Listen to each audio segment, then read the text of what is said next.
लेकिन जब उसके अधिकार की बात आती है तो फिर खामोश हो जाती है, फिर कोई उस पर सवाल नहीं होता, फिर कोई बात नहीं करती। जी मिश्रा जी प्रणाम। हमारे साथ भाई विक्रम सिंह जी भी हैं, उनको भी नमस्कार। और जितने भी साथी हमारे इस डिबेट के माध्यम से हमारे बीच में जुड़े हैं, सबको यथोचित अभिवादन मेरा और सबको बहुत बहुत धन्यवाद। देखिए मिश्रा जी, बहुत अच्छी बात आपने उठाई, आज मुद्दा आपने लिया है कि जब जब सदन में कोई बात आती है, जहां शिक्षक छात्र अनुपात की बात आती है, वहां तो माननीय मंत्री जी हुए या सरकार हुई या शासन प्रशासन हुआ या अधिकारी हुए, सारे लोग शिक्षा मित्रों को जोड़ लेते हैं, निश्चित तौर पे जोड़ लेते हैं। और जैसे ही इनको सुविधाएं देने की बात आती है तो होता है कि इनके सेवा शर्तें, इनकी नियुक्ति की सारी चीजें अलग हैं, इसलिए इनको हम ये चीज नहीं दे सकते हैं। तो निश्चित तौर पे कहीं न कहीं ये दो मुही बात है।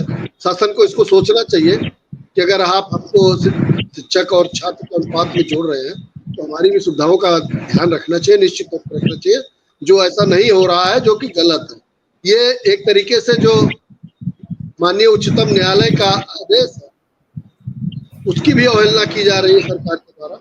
इसको ऐसा नहीं होना चाहिए, क्योंकि अगर मान लीजिए व्यवहारिक रूप में भी देखा जाए तो आज 10,000 में कहाँ किस स्थिति में शिक्षा मित्र है, कैसे अपने परिवार का भरण पोषण करेगा, अपने बाल बच्चों की पढ़ाई कैसे करेगा, माँ बाप की दवाई कैसे करेगा, या अपना घर खर्च कैसे चलाएगा, ये सारी चीजें हैं। इनको सरकार को सोचना चाहिए। ये व्यवहारिक कठिनाइयां हैं और इन व्यवहारिक कठिनाइयों के बाद शिक्षा मित्र आपके द्वारा निर्धारित लक्ष्य को, विद्यालय में दिए गए कार्य को, शिक्षण गुणवत्तापूर्ण शिक्षण कार्य करने के लिए मजबूर है। अब आप ये सोच सकते हैं कि आदमी अगर मानसिक अवसाद में रहेगा कि सुबह बच्चे की फीस देनी है, शाम को दूध वाला आएगा उसको दूध देना है, सब्जी शाम को कैसे लेके आएंगे, अपने बच्चों की पढ़ाई कैसे कराएंगे, दवाई कैसे लेके आएंगे, तो इन सब चीजों को देख करके मिश्रा जी, अगर आदमी खुद अवसाद में है तो कैसे शिक्षण देगा। फिर भी हमारे शिक्षा में साथी, जाबाज साथी हैं, सारे लोग मिल करके उच्च शिक्षा दे रहे हैं, अच्छी बात है, ये देना भी चाहिए। लेकिन हमारी समस्याओं का निराकरण सरकार को सोचना चाहिए, ये उसके ऊपर है निश्चित तौर पे मिश्रा जी। और फिर मैं एक चीज कहूंगा, हमको तो शिक्षक छात्र अनुपात की सरकार जोड़ रही है। समायोजन का भी एक आदेश हुआ था मिश्रा जी, आपने पढ़ा होगा, आपने भी देखा होगा।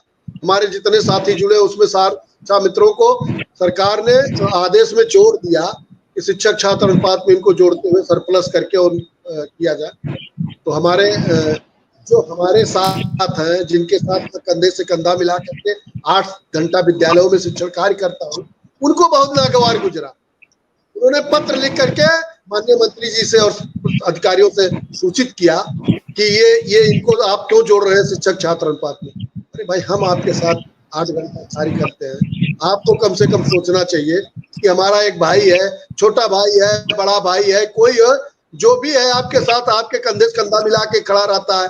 आपकी जहाँ समस्याएं होती है, आपके साथ जहाँ जरूरतें होती है, आपके साथ खड़ा रहता है। तो कम से कम आपको तो ये शब्द का प्रयोग नहीं करना चाहिए था। सरकार करे, कोई दूसरा करे, तीसरा करे, लेकिन इन चीजों का प्रयोग नहीं करना चाहिए था, जो गलत है। ये इसकी जितनी निंदा की जाए उतनी कम है।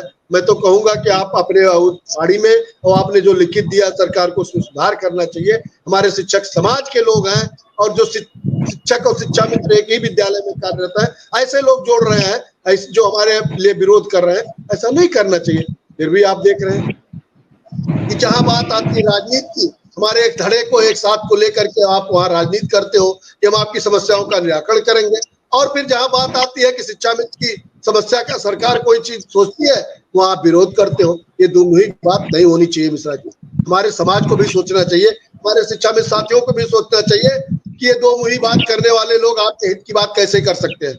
मिश्रा जी, मैंने भी उनके साथ काफी दिन काम किया, उनकी बातों को सुना और समझा है। मैं एक चीज बता दूं, उनकी रणनीति से हम नहीं काम कर पाए। उनको एसमैन चाहिए, हम एसमैन की तरीके से काम नहीं करेंगे। जहां मेरे शिक्षा मित्र का हित प्रभावित होगा वहां मैं खड़ा होऊंगा। कई बार बात हुई, उन्होंने कहा कि आप जहां शिक्षा मित्र की बात आती है, आप तत्काल शिक्षा मित्र की बात करते हैं, हमसे बात ही नहीं करते हैं। तो हम कहे भाई, जहां हमारा शिक्षा मित्र का हित प्रभावित होगा वहां पहले मैं खड़ा होऊंगा, क्योंकि मैं पहले शिक्षा मित्र हूँ, फिर संगठन है, फिर पदाधिकारी हूँ। तो शिक्षा मित्र के हित की रक्षा करना हमारा परम दायित्व है, इसलिए मैं करता हूँ। तो मिश्रा जी, ये सारी चीजें विडंबनाएं हैं, सरकार को भी सोचना चाहिए कि शिक्षा मित्र आज इतने दिन से 24 साल से बेहाल है। कुछ लखनऊ से बीच में चर्चाएं होने लगी, सुशील कह रहे थे, कुछ बता रहे थे, तो अब क्या कुछ खबर पॉजिटिव है? इस पर भी लोग बड़े कमेंट लिख रहे हैं, बड़ी जानकारी चाह रहे हैं। ये तो बात मैंने मिश्रा जी कि शिक्षा मित्र